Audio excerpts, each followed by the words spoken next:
আজকের আলোচ্য বিষয় হলো ঈদুল ফিতর উপলক্ষে আমাদের করণীয় কি।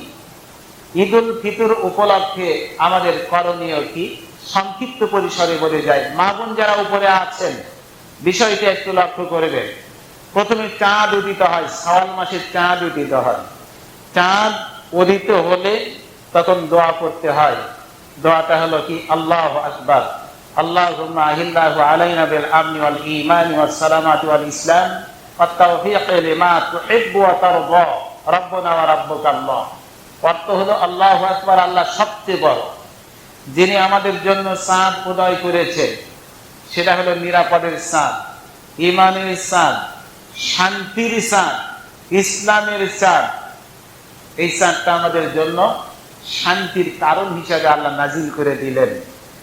এইটা যখন পড়েছেন, পড়ার পর থেকে নিয়ে ঈদের যেদিন নামাজ হবে, ঈদের সালাত, আসরের সালাত, ঈদের দিন আসরের সালাত পর্যন্ত তাকবীর করতে হবে সরবে। আল্লাহু আকবার, আল্লাহু আকবার, লা ইলাহা ইল্লাল্লাহু, আল্লাহু আকবার, আল্লাহু আকবার, ওয়া লিল্লাহিল হামদ। আল্লাহ সবচেয়ে বড়, আল্লাহ সবচেয়ে বড়, আল্লাহ ছাড়া কোনো ইলাহ নাই, আল্লাহ সবচেয়ে বড়, আল্লাহ সবচেয়ে বড়। আর প্রশংসা হলো আল্লাহর জন্য। এর অর্থ হলো এইটা। 3 নম্বর যে জিনিসটা করতে হবে ঈদের দিনে, ফজরের সালাত জামাতের সঙ্গে পড়বেন। ফজরের সালাত পড়েন নাই, আপনি ঈদের ময়দানে যান। কি সাহস! ফরজিয়াত পালন করো না, আল্লাহর দেওয়া বিধান পালন করো না, তুমি নফল নিয়ে টানাটানি করো, তুমি আবার সুন্নাহ নিয়ে টানাটানি করো। ফজরের সালাত ঈদের দিনে সকালবেলা যেই কয়জন এখানে আছেন, আজান হবে ফজরের, মসজিদে এসে আদায় করবো ইনশাআল্লাহ। কোন আবারও কোন ইনশাআল্লাহ। আল্লাহ পড়ার তৌফিক দান করুন, সবাই বলি আল্লাহুম্মা আমিন।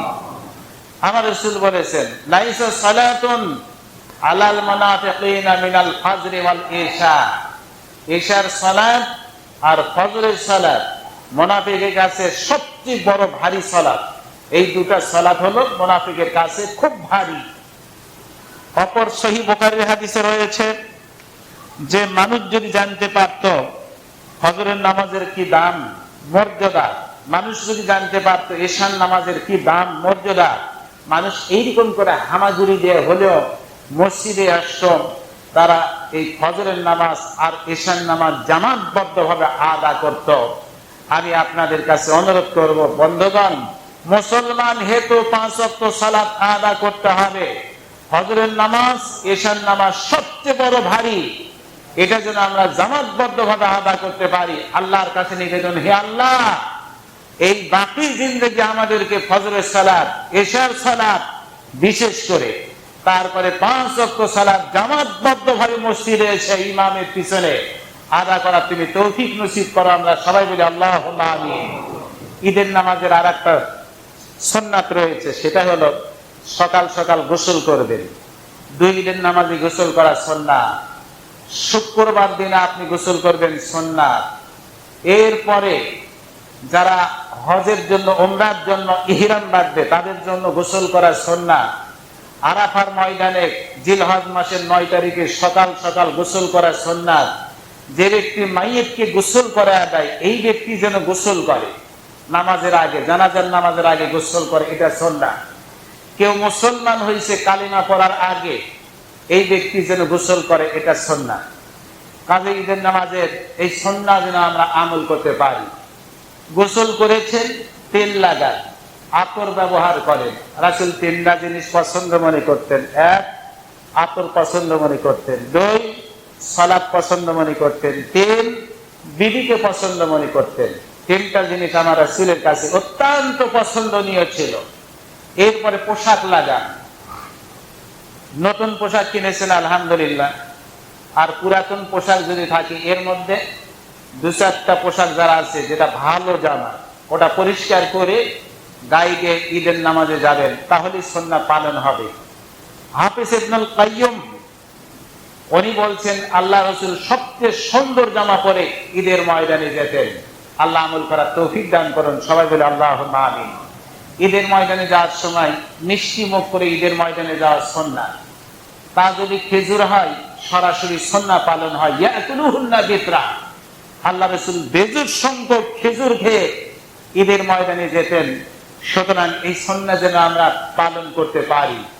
ঈদের ময়দানে যাবেন, যাওয়ার আগে ফিতরা দিয়েছেন কিনা এ বিষয় খেয়াল করতে হবে।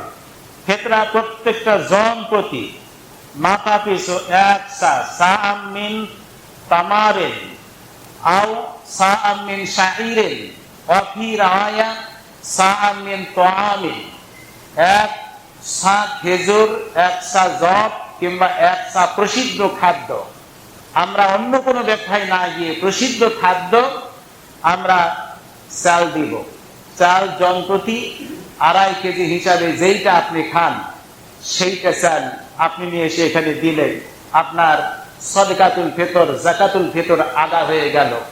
এইটা কতক্ষণ পর্যন্ত চলবে?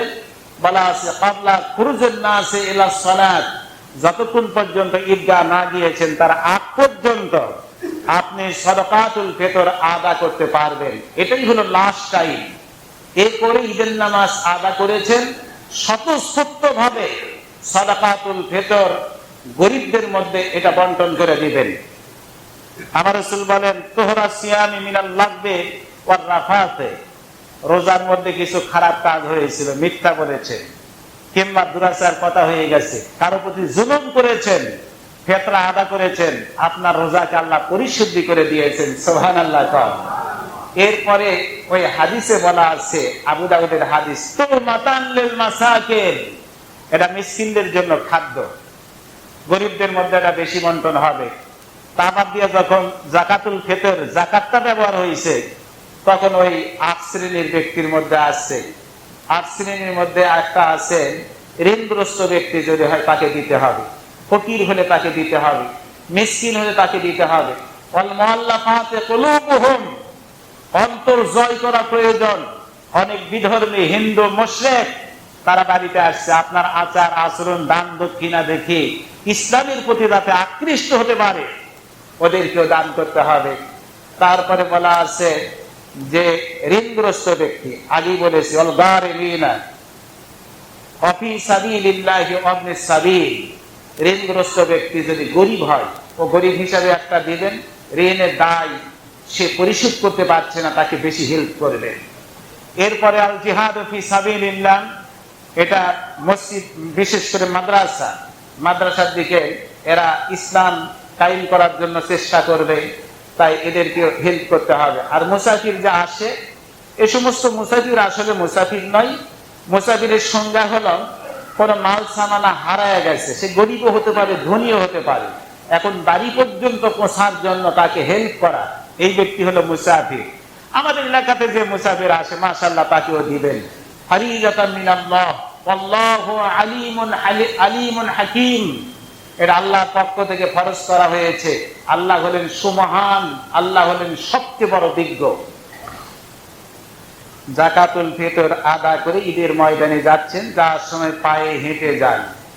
আর একটা হাদিসে রয়েছে মাম্মা শাইলাল মসজিদে, কোন ব্যক্তি মসজিদের দিকে হেঁটে হেঁটে যায়, ফাসাল্লামা আল ইমাম, ইমামের পিছনে নামাজ পড়লো, মসজিদে হেঁটে গেলাম, ঈদের ময়দানে হেঁটে গেলাম, ইমামের পিছনে নামাজ পড়লাম, গফিরা লাহু মা তাকাদ্দামা মিন যামবিহি, ওই ব্যক্তির অতীত জিন্দেগীর গুনাহ রাশি আল্লাহ মাফ করে দেয়। সুবহানাল্লাহ। এভাবে পড়বেন। মসজিদে আসছেন, কাউকে ঠেলা দিতে পারবেন না, এই তুমি ওঠো আমি সামনে যাব, এ কথা বলার অধিকার নাই। তাহলে এখন হেঁটে হেঁটে ঈদগাহ ময়দানে গেছেন, ঈদের জন্য শুনে রাখেন দুইটা জিনিস নাই, একটা আজান নাই আর একটা ইকামত নাই, বুখারী মুসলিমের হাদিস। এরপরে ঈদের নামাজের আগে পিছনে কোনো নফল নামাজ নাই। সাবধান, মেয়ে মানুষ নামাজ পড়তে গিয়ে এরা কিন্তু আগে নামাজ পড়ে না, না না, ঈদের নামাজের আগে পিছনে কোনো সালাত নাই, বুখারী মুসলিমের হাদিস। এরপরে হলো সালাতের বিবরণ। ইমাম সাহেব আল্লাহু আকবার বলে হাত তুলবেন, উনি ইমামতি করছেন, পিছনে মুসল্লি আলী কেরাম রয়েছেন, উনি আল্লাহু আকবার বলে হাত বেঁধে তারপরে উনি বাইত বাইনি করবেন। বাইত বাইনির পরে উনি তারপরে 7 বার 7 তাকবীর দিবেন। দেওয়ার পরে আউযুবিল্লাহ বিসমিল্লাহ পরে সূরা ফাতিহা, যে কোনো একটা সূরা পড়লেই হবে। সূরা আলা হলে সুন্নাহ পালন হয়। দ্বিতীয় রাকাতে উঠে সরাসরি 5 তাকবীর দিবেন, সূরা ফাতিহা, সূরা গাশিয়া, যে কোনো সূরা পড়বেন, সুন্নাহ পালন হয়ে যাবে। এটা হলো ঈদের নামাজ পড়ানোর নিয়ম পদ্ধতি। 7, 5, 12 তাকবীরে বিশ্বনবী চিরকল্যাণকারী নবী নবীকুল সম্রাট হযরত মুহাম্মদ রাসূলুল্লাহ সাল্লাল্লাহু আলাইহি সাল্লাম সালাত আদায় করেছেন, আপনারাও করবেন। মহিলাদেরকে ইনক্লুড করবে, ঈদের ময়দান নিয়ে যাবেন। উম্মুল আতিয়া বলছেন, আল্লাহ রাসূল বলেছেন, হে নারী সম্প্রদায়, তোমরা যারা কুমারী আছো, যুবতী আছো, আর যাদের মাসিক হয়েছে, সবগুলো ঈদের ময়দানে আসো। যাদের মাসিক হয়েছে এরা ঈদের নামাজ পড়বে না, শুধু দোয়া খুতবা শ্রবণ করবে। কি সুন্দর কথা। একজন মহিলা জিজ্ঞাসা করছে যে যার ওড়না নাই ওই ব্যক্তি কি করবে? যে যার ওড়না নাই, যার ওড়না আছে সে যেন যার ওড়না নাই তাকে হাওলাত দেয়, তবুও যেন ঈদের ময়দানে মহিলারা আসে। সুবহানাল্লাহ। সহিহ বুখারী মুসলিমের হাদিস। এটা অমান্য করা, এর বিরোধিতা করার কারো কোনো সুযোগ নাই। বলে গেছেন বিশ্বনবী চিরকল্যাণকামী নবী নবীকুল সম্রাট হযরত মুহাম্মদুর রাসূলুল্লাহ সাল্লাল্লাহু আলাইহি ওয়াসাল্লাম। এরপরে আসবে খুতবা শ্রবণ। ইমাম সাহেব খুতবা দিবেন, আপনারা শ্রবণ করবেন। খুতবা বেশি লম্বা দরকার নাই, আধা ঘন্টার মধ্যে শেষ করবেন। খুতবা পরিবেশিত হচ্ছে, সাহাবায়ে আজমাইন কাতারে বসেছিলেন। এখন কেউ যদি বাজার করতে যায়, ওর বাজার করাই হবে, ওর বাজার করাই হবে। নামাজ পড়েছে, খুতবা শুনে না, ওই নাদান, ওই নাদানের কি ঈদ আছে নাকি? ওই নাদানের কি গুনাহ মোচন আছে? যে নামাজ পড়ে, কোনো মতে নামাজ পড়ে মার্কেট করার জন্য দৌড়াচ্ছে, বাজারে যাচ্ছে, এর নামাজের কোনো দাম নাই। এরকম যেন না হয়। খুতবা শ্রবণ করবেন, খুতবা শ্রবণ শেষ, দোয়া যখন হবে, ওইরকম মুহূর্তে আল্লাহ পাক ফেরেশতাদেরকে বলে, ফেরেশতারে, যারা পরিপূর্ণ পরিশ্রম করে এদের আজুরা মজুরি কি হতে পারে? বলছে এদেরকে পরিপূর্ণ মজুরি দিতে হবে। আল্লাহ বললেন, যারা সিয়াম পালন করলো, কিয়াম পালন করলো, ঈদের নামাজ পড়লো, তারা দেরি করো না, এখন বাড়িমুখী হও। তোমাদের অতীত জিন্দেগীর গুনাহ রাশি আমি আল্লাহ মাফ করে দিলাম। তোমাদের গুনাহকে আমি নেকি দ্বারা পরিবর্তন করে দিলাম। আবারও বলেন সুবহানাল্লাহ। কি সুন্দর কথা। এরপরে হলো ভ্রাতৃত্ববোধ বজায় রাখা, মানে শুভেচ্ছা বিনিময়। দোয়া হলো বাইহাকি, তাকাব্বালাল্লাহু মিন্না ওয়া মিনকুম। যাকে দেখবেন তাকে এইটা দিয়ে সম্বোধন করা উচিত, তাকাব্বালাল্লাহু মিন্না ওয়া মিনকুম। আল্লাহ তোমাদের আমাদের সবার আমলকে কবুল করে নেন। এটা দোয়া হলো এইরকম। তারপরে ঈদের ময়দান থেকে বাড়িতে আসছেন, খালাফাতুরিকা রাসূলুল্লাহ সাল্লাল্লাহু আলাইহি সাল্লাম, আল্লাহ রসুল রাস্তা প্রভেদ করে বাড়িতে আসছেন। মা বোনদেরকেও বলি, এক রাস্তায় আসছেন, বাড়িতে যাওয়ার সময় অন্য রাস্তা দিয়ে যাবেন। এরপরে হলো মুসাফা, মুআনাকা। মুআনাকা কোলাকুলি। আমাদের দেশে এটা অন্য সম্প্রদায় থাকতে পারে, আমরা সচরাচর এটা করি না। সুতরাং আমরা এই মুআনাকারা করব না, মুআকানা এটা আমরা করব না। আমরা শুধুমাত্র মুসাফা। তবু এটা বেশি মুসাফা ওই দিনে, শুধু ওই দিনকে করব তা নয়, প্রত্যেকটা দিনের রেওয়াজ অনুযায়ী আমি সালাম দিয়ে মুসাফা করতে পারি। মা মিন মুসলিমাইনি ইয়ালতাকিয়ানি ফালিয়াতাসাফাহান ইল্লা গুফিরা লাহুমা ক্বাবলা আন ইয়াতাফাররাকা। বিশ্বনবী বলেন, সালাম দিয়ে মুসাফা করলো, দুই হাত পৃথক হওয়ার আগে তাদের সগীরা গুনাহের আল্লাহ মাফ করে দেন। কি সুন্দর কথা। আল্লাহ আমল করার তৌফিক দান করুন। সবাই বলে আল্লাহুম্মা আমিন। এরপরে সর্বস্তরের মানুষের খোঁজ খবর নেওয়া, এটাও ঈদের জন্য। কিন্তু ওয়াবুদুল্লাহ ওয়া লা তুশরিকু বিহি শাইআন ওয়া বিল ওয়ালিদাইনি ইহসানা। আল্লাহ তাআলা বলেন, তোমরা আল্লাহর সঙ্গে শিরক করিও না, পিতামাতার সঙ্গে সুন্দর ব্যবহার করো, নিকট আত্মীয়ের সঙ্গে সুন্দর ব্যবহার করো, এতিমের সঙ্গে সুন্দর ব্যবহার করো, মুসাফিরের সঙ্গে কি বলে আপনার, এরপরে মিসকিনের সঙ্গে সুন্দর ব্যবহার করো, মুসাফিরের সঙ্গে সুন্দর ব্যবহার করো। তারপরে নিকট প্রতিবেশীর সঙ্গে সুন্দর ব্যবহার, দূরের প্রতিবেশীর সঙ্গে সুন্দর ব্যবহার, নিজের বিবির সঙ্গে সুন্দর ব্যবহার। এরপরে বলা আছে দাস দাসীদের সঙ্গে ব্যবহার। আল্লাহ পাক যারা জুলুম করে, সীমা লঙ্ঘন করে, আল্লাহ তাদেরকে ভালোবাসেন না। সুতরাং সবার সঙ্গে আমরা নিজে ঈদ করে একবারে পঞ্চমুখ হব তা নয়, এরকম নয়। সবাইকে নিয়ে ঈদ করবেন, সবার মুখে যেন হাসি ফোটে, সেদিকে একটু লক্ষ্য রাখবেন। আল্লাহ তৌফিক দান করুন। সবাই বলি আল্লাহুম্মা আমিন। ঈদের জন্য একটু আনন্দ প্রকাশ, হাম নাচ গজল কোরআন প্রতিযোগিতা বিকাল বেলা আনন্দের সঙ্গে করবেন, এইরকম করবেন। ঈদের দিনে দৌড় প্রতিযোগিতা দেওয়া যেতে পারে, সুন্নাত তরিকায় হাঁটুর উপরে কাপড় ওটা চলবে না, এরকম কিছু ইসলামী সংস্কৃতিমূলক আনন্দ করতে পারে। বর্জনীয় গান বাজনা চলবে না, ডেক বাজানো হারাম, এরপরে আতশবাজি হারাম, পটকা ফুটিয়ে হার্ড উইক তাদের কষ্ট দেওয়া একদম হারাম। ছেলে নিয়ে পার্কিং করবে, ফটো তুলবে, ছবি তুলছে বারবার ক্যামেরা করা। ইসলামী রাষ্ট্র যদি হতো এদেরকে ধরে ধরে জেল হাজতে বন্দি করত। এই সমস্ত করে ঈদের নামাজ করে গুনাহগুলো মাফ হয়ে গেছে। আবার বিকাল বেলা 2 নম্বর গেট 3 নম্বর গেটে গিয়ে প্যাঁচারি করছেন, যা সওয়াব পাইছিলেন তার থেকে 1000 গুণ বেশি পাপ হয়ে যায়। এই সমস্ত যেন না হয়। এরপরে ঈদের দিনে কেউ রোজা থাকতে পারবে না, ঈদের দিনে রোজা থাকা হারাম। এরপরে ঈদের দিনে ওই যে শুধুমাত্র ঈদকে কেন্দ্র করে কবর জিয়ারত করবেন তা হবে না, সার্বক্ষণিক কবর জিয়ারতটা হতে হবে। এটা জিনিসটা খেয়াল রাখবেন। আল্লাহ পাক ঈদুল ফিতরের মর্যাদা, এর কদর, সৌন্দর্যটা আমাদের দ্বারা আল্লাহ অক্ষুণ্ণ রাখার আমাদেরকে তৌফিক দান করুন। সবাই বলে আল্লাহুম্মা আমিন। আল্লাহ আমাদের জিন্দেগির গুনাহ রাশি মাফ করে দেন। সবাই বলে আল্লাহুম্মা আমিন। আমি আপনাদের কাছে সর্বশেষ কথা বলে যাই, আপনারা সিয়াম পালন তো করছেন আলহামদুলিল্লাহ। যারা সিয়াম পালন করছেন না, ধানের কাজ দিয়ে 4 পয়সাও কাজে লাগবে না, ভিখারি হতে হবে, ভিখারি। এখানে হবেন না, পরকালে হবেন না, আপনি কবরে হবেন। আল্লাহ দিয়েছে ধান বেশি বেশি, তুমি আল্লাহর শুকরিয়া বেশি প্রকাশ করো, তার মানে এই নয় যে তুমি রোজা ছেড়ে দাও। যারা কামলা মানুষ আসছে বাহির থেকে, তারা মুসাফির মানুষ, কষ্ট করছে, ওদের উচিত যখন তারা ফুরসতে থাকবে, স্বাধীন থাকবে, তখন তারা বাড়িতে গিয়ে রোজা রাখবে।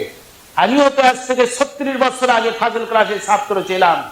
ওই সময় আমি আমার গোষ্ঠী যারা আছে রোজা ছেড়ে দেব মনের মধ্যেই কোনোদিন আসে নাই।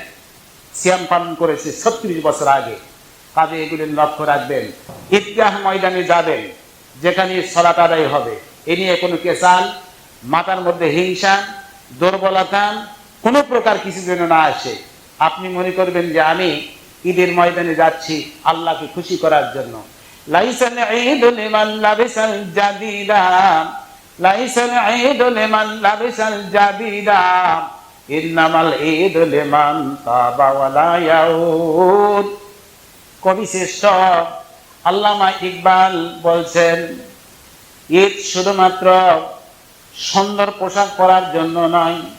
ঈদের অনুষ্ঠান হলো ঈদের ময়দানে যাবেন, সালাত আদায় করবেন, চোখের পানি ছেড়ে দিয়ে আপনাকে কাঁদা উচিত। আল্লাহ মেহেরবানের কাছে এমন করে চাইবেন, আল্লাহ যেন আমাকে আপনারে ক্ষমা করে দেয়, আর কোনোদিন যেন পাপের কর্মে ধাবিত না হই। এইভাবে ঈদের নামাজ পড়া আর খুতবা শ্রবণ করা, দোয়ায় অনুষ্ঠান সহযোগিতা করা, ওখানে যোগদান করা সবার জন্য উচিত হবে আমার ভাইরা। তাই সবার কাছে একটাখানি বলে যায়, অহংকার কি ত্যাগ করি, হিংসা কি বর্জন করি, অহংকার হিংসা বর্জন করিয়া আমরা সবাই আল্লাহর কাছে রুজু হই। আল্লাহ মহান, তুমি আমাদের জিন্দেগির গুনাহ রাশি মাফ করে দাও। সবাই বলে আল্লাহুম্মা আমিন। একজন সাহাবাকে রাসূল বলছেন, ওই সাহাবা জান্নাতে যাবে, সুবহানাল্লাহ কান। আবু বকর আশ্চর্য হয়ে যাচ্ছে, ওমর আশ্চর্য হয়ে যাচ্ছে, এই সাহাবা এত দূর কি করে, কি আমল করে সে জান্নাতে যাবে। এবার মনিটরিং করা শুরু করলাম। রাতের বেলায় সাহাবারা তার বাড়ির আশেপাশে ঘোরাফেরা করে না, রাতের বেলায় সমস্ত রাত সে নামাজ পড়ে না, কোরআন তেলাওয়াত করে না। শুরু ফজরের নামাজের আগে তাহাজ্জুদের নামাজ পড়ে, তারপরে রাসূলের পিছনে এসে নামাজ পড়ে, দিনের বেলায় সিয়াম পালন করে না। ওই সাহাবাকে জিজ্ঞাসা করছে, ভাই রাসূল তোমাকে জান্নাতি লকব দিল কিসের কারণে বলতে হবে? বলছে জানি না। রাসূল কেন আমাকে জান্নাতি বলেছেন জানি না, তবে আমার একটা গুণ আছে ভাই, সেটা কি আমি কোনোদিন হিংসা করি না। সুবহানাল্লাহ কোন।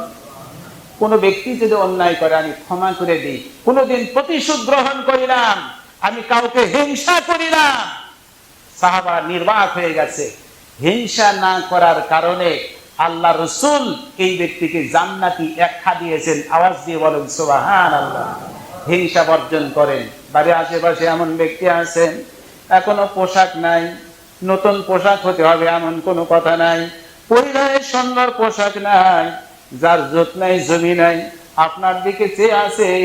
আদামন যদি ধান দিতেন ওই ব্যক্তি একটুখানি শুকায়াম, উষায়া আর শুকায়াম, ওইটা মারাই করিয়াম, মানে মেশিনে গিয়ে চাল করিয়া জীবন ধারণ করত। এই ব্যক্তিকে যে আপনি দান করেছেন এর চাইতে আর সুন্দর কি চান? এ তো গরিব। আরো লক্ষ্য রাখতে হবে, মিসকিন বলা হয় ওই ব্যক্তিকে যেই ব্যক্তির ভিতরে দারুণ অভাব, উপরে ফিটফাট ভিতরে সদরঘাট, মনে হয় যে ওর অনেক কিছু আছে কিন্তু দারুণ অভাব, শুধুমাত্র মাথা লুকানোর মতো ঠাঁই রয়েছে, কি মিসকিন বলা হয়। একেও দিবেন। বারাকাল্লাহু লানা ওয়া লাকুম ফিল কুরআনিল আযীম ওয়া নাফা'না ওয়া ইয়্যাকুম বিল আয়াত।